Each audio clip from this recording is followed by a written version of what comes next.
हाय. चला आज तुम्हाला एक गोष्ट सांगते. एकदा एक खारुताई घारीच्या पंजातनं निसटली आणि खाली पडली.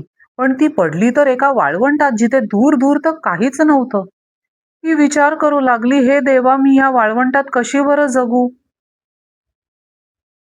तेवढ्यात तिला आकाशातनं एक राजहंस उडत जाताना दिसला. तिने राजहंसाला हाक मारली आणि विचारलं, तू कुठे चाललायस? राजहंस म्हणाला, मी भगवान विष्णूकडे चाललोय. ती म्हणाली, माझा एक निरोप भगवंताला देशील? त्याला विचारशील मी असं का सहन करते?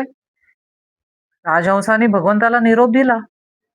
भगवंत म्हणाले, हे तिच्या कर्माचं फळ आहे, तिला 5 वर्ष भोगावे लागेल. तक्रार आणि मला दोष द्यायचं बंद कर. राजहंसाने निरोप खारुताईला दिला. त्या क्षणापासून खारुताई भगवंताचे आभार मानायला लागली. आणि बघता बघता काही दिवसातच परिस्थिती बदलून पाऊस येऊन सगळीकडे निसर्ग खुलला. राजहंस म्हणाला, भगवंता, 5 वर्षाचा त्रास एवढ्या लवकर कसा संपला? भगवंत म्हणाले, तिने तक्रार आणि नकारात्मकता सोडली.